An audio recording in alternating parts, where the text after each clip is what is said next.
Bismillahirrahmanirrahim. Assalamualaikum warahmatullahi wabarakatuh. Jumpa lagi dengan saya Selamat Supriyadi. Dalam hal ini kita bertemu atau belajar menggunakan video pembelajaran, yaitu mengenai pemrograman dasar. Nah, untuk memulai pemrograman dasar, setelah software kita install dalam komputer kita, maka seperti biasa yang harus kita lakukan adalah kita buka terlebih dahulu Visual Studio 2010. Ya, di sini adalah Microsoft Visual Studio 2010. Ini kita klik, kita tunggu sampai proses selesai.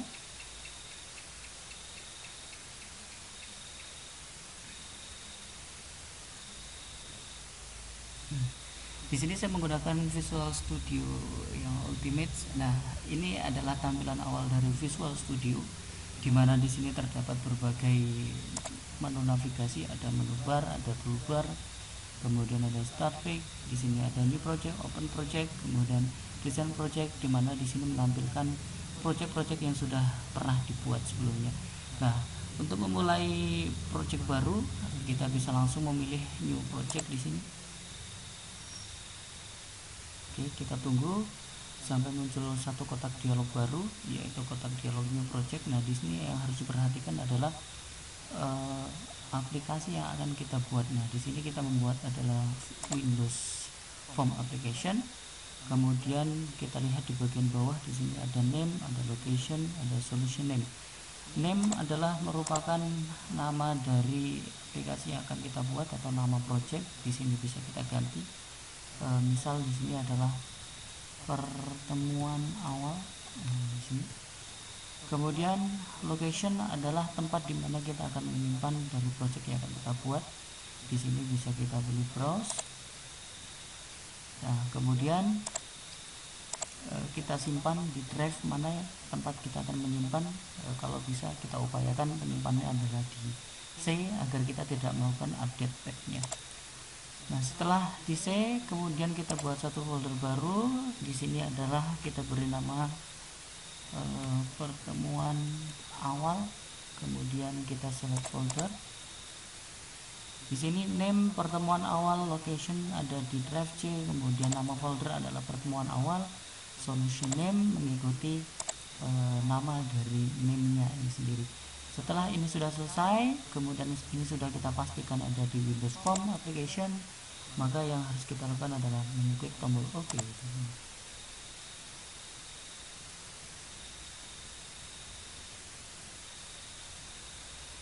Oke, di sini kita tunggu sejenak. Pembuatan project hampir selesai. Nah, oke.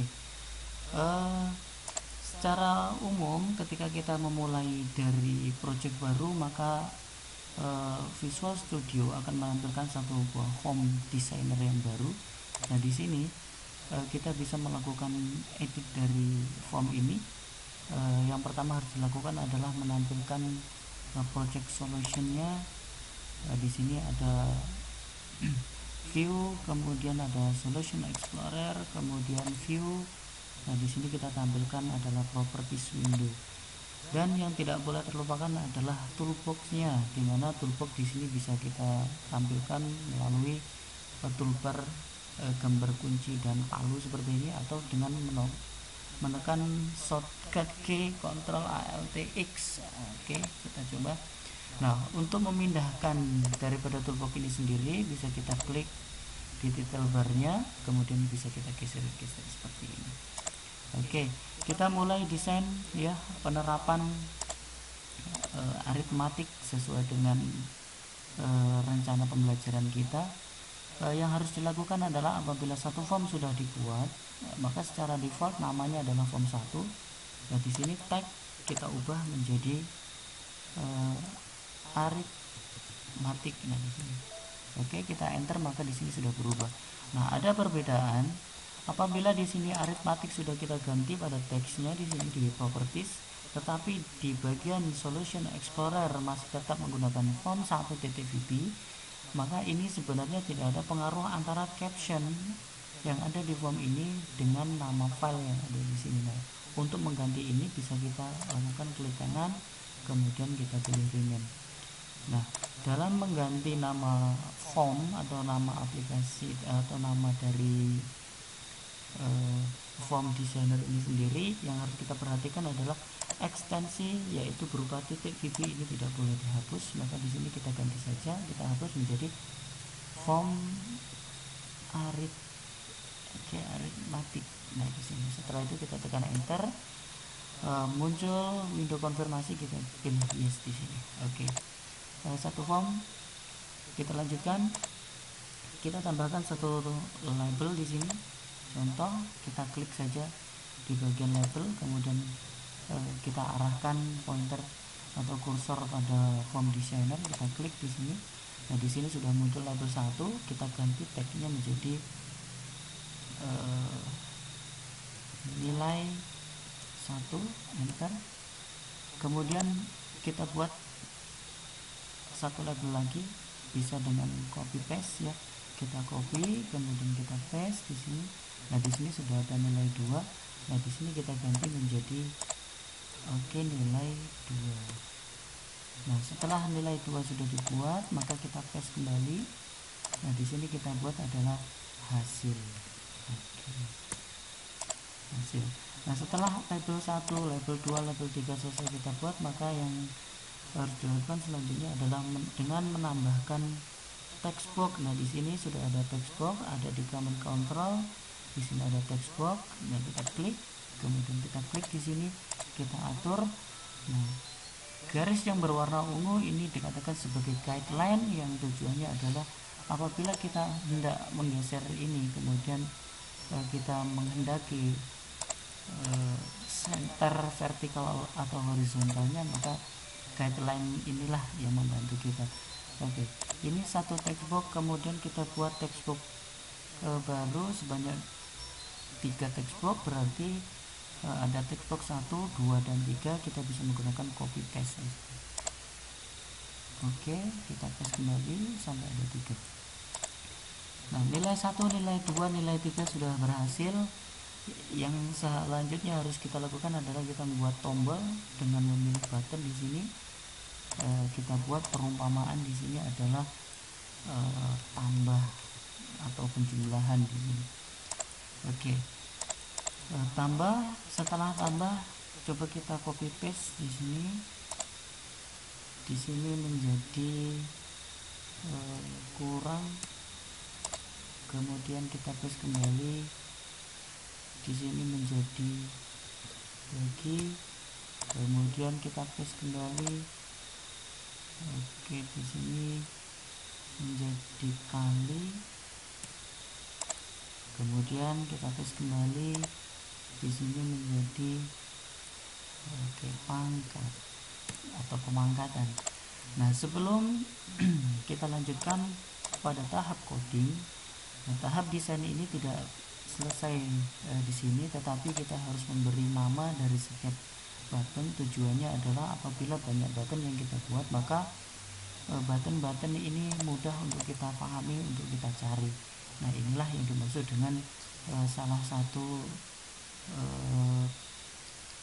internal atau apa yang dinamakan dengan modul internal atau eksternalnya atau bantuan internal di sini.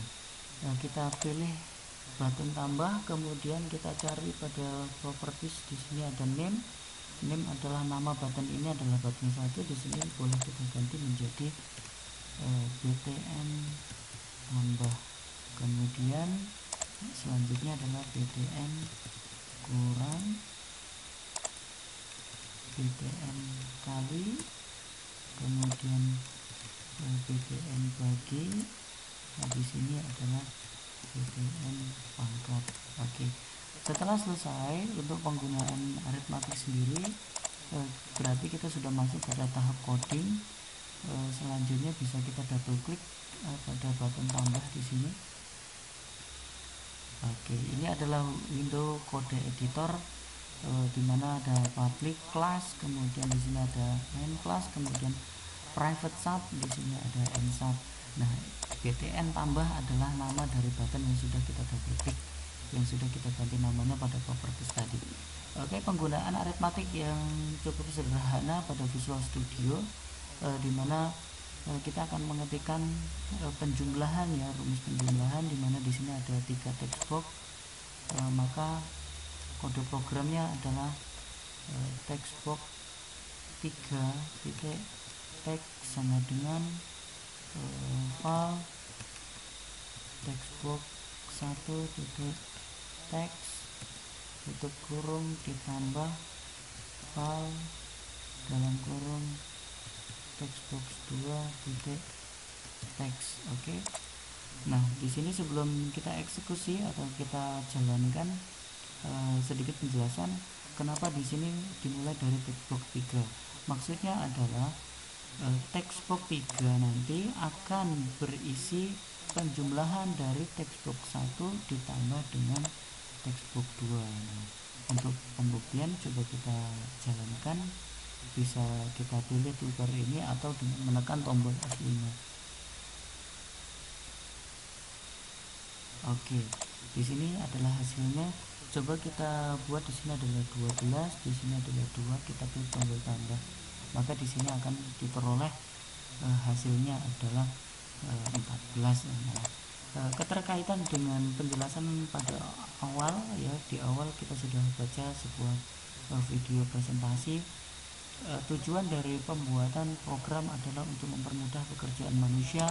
Maksudnya adalah apabila kita menghitung angka-angka seperti ini, apabila kita menghitung secara manual kemungkinan akan sangat lama, membutuhkan waktu yang lama dan mungkin akan rumit. Tetapi apabila kita menggunakan program, kita hanya tinggal mengetikkan kedua variabel angka, kemudian kita klik tombol prosesnya, maka akan ketemu hasilnya. Sebagai contoh misalkan adalah 111, misalkan ditambah di sini 121. Kalau kita lakukan secara manual kemungkinan kita akan berpikir banyak ya. Tetapi kalau menggunakan program maka kita akan berpikir sekali, kita hanya tinggal input variabel 1, variabel 2, kemudian kita pilih tombol proses, maka di sini sudah akan diperoleh hasilnya adalah seperti ini. Nah, ini adalah contoh daripada salah satu aritmatik ya. Tetapi penjumlahan untuk yang selanjutnya adalah aritmatik yang selanjutnya ini ada kurang bagi kali, dimana secara umum struktur kodenya adalah sama, kemudian yang membedakan adalah operator dari aritmatik itu sendiri. Nah, ini bisa dieksplorasi, dikembangkan kembali, dan silahkan untuk tugasnya mencari kode program dari tombol kurang, tombol bagi, tombol kali, dan juga tombol pangkat. Sekian dari saya, terima kasih, semoga bermanfaat.